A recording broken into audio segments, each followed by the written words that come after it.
Attention! I want full steam from the locomotive as it crosses the bridge. Hi everyone.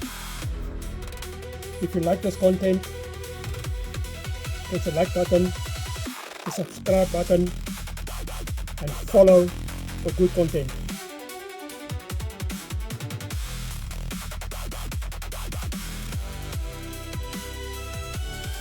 At its highest level, elite cricket is fundamentally defined by these split-second moments of extreme raw kinetic collision. This storyboard captures the exact millisecond of contact, the sheer physical strain on the athlete's face, and the explosive impact on the ground reveal the immense forces at play. To the untrained eye, generating this kind of force looks like a single naturally flowing movement. A bowler running in or a batter swinging appears to execute one continuous action. Biomechanicists approach this differently. They use phasic decomposition, a method that breaks athletic movement down into a strictly sequenced chain of discrete, independent physical phases. A coach who treats a delivery or a swing as one sweeping motion will inevitably misdiagnose the mechanical root of an injury or a sudden drop in velocity. To optimize an athlete, academy directors need a clinical framework to identify unseen mechanical inefficiencies. We separate the sport into two parallel mechanical systems: bowling momentum generation and batting kinetic transfer. This requires chronological reconstruction, mapping precise moments against exact body positioning for both disciplines simultaneously. Isolating the specific power leak allows for precise technical adjustments. Pinpointing that exact node of failure dictates the prescription. It tells a coach whether an athlete requires a targeted strength intervention in the gym or a corrective mechanical drill in the nets. We begin with the bowling sequence, the ultimate biomechanical test of controlled forward momentum. This educational diagram outlines the four distinct sequential phases of a legal bowling action. The first phase is the run-up. This acts strictly as the momentum generation engine for the entire delivery. The run-up typically spans 15 to 30 meters.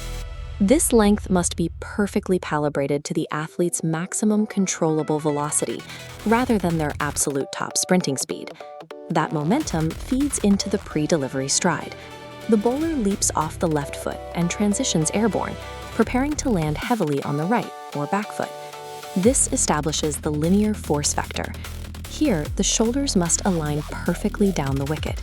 Any lateral deviation during this bound bleeds kinetic energy outward. That single alignment error permanently caps maximum velocity before the ball is bowled. Moving to the third row, the delivery stride, we see horizontal momentum convert into rotational torque. During the back foot strike, the backward lean of the torso essentially creates a tensioned lever, storing potential energy. The front foot strike immediately follows. This foot must act as an immovable block, violently arresting forward momentum.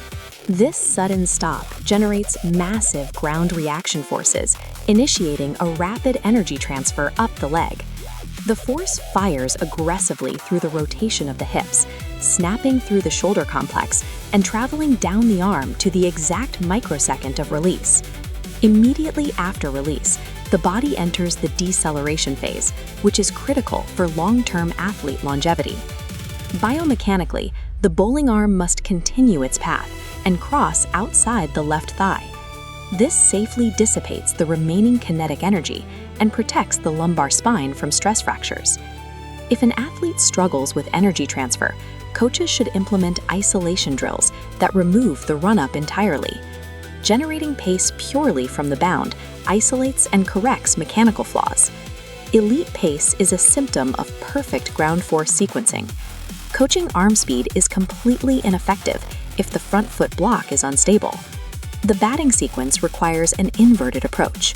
Here, the athlete is not generating initial momentum, but intercepting and redirecting an external force. The entire kinetic chain remains dormant until the cognitive trigger occurs. Visual tracking of the ball initiates the mechanical response. This stroboscopic sequence maps the batting stroke. It starts with the base and gather stance. Precise initial crease positioning and optimal weight distribution calculate the incoming delivery's geometry. Next is the backlift and loading transition, where the shoulder and wrist hinge upward. The bat operates as the distal segment. The maximum height and exact angle of the backlift mathematically dictate the total potential kinetic energy available for the strike. A flawed base or a restricted backlift compromises the trajectory of the swing before any downward motion even begins, placing a hard limit on impact power. The downswing trajectory is the violent release of that stored potential energy. This wireframe displays the rotational torque sequence. Energy is generated from the core and aggressively channeled outward. The key is sequential rotation. The hips and core must clear the strike zone first. If the hands pull the bat early, power drops drastically. Looking at the right side of our sequence, we see the millisecond of contact, immediately followed by the extension of the follow-through. To achieve a high smash factor, the optimal surface area of the bat face must perfectly intersect the line of the ball, maximizing kinetic transfer. Deviations in this swing trajectory are best corrected using targeted drop ball routines or bottom and top hand isolation drills. Peak batting power does not originate from upper body strength. It is the result of perfect timing, core rotations snapping against a stable front foot base at the exact point of impact. Despite their obvious differences, batting and bowling operate under the exact same biomechanical reality. When we synchronize the data, we see the exact same physical laws at work. The bowler's ground reaction force peaks at the front foot strike, mirroring the batter's core torque peaking at the moment of contact. Continuous athletic motion is an illusion.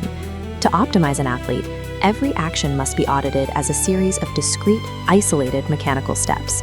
Technical corrections are only effective when applied directly to the failing node, the specific broken link in the kinetic chain, rather than the final visible symptom.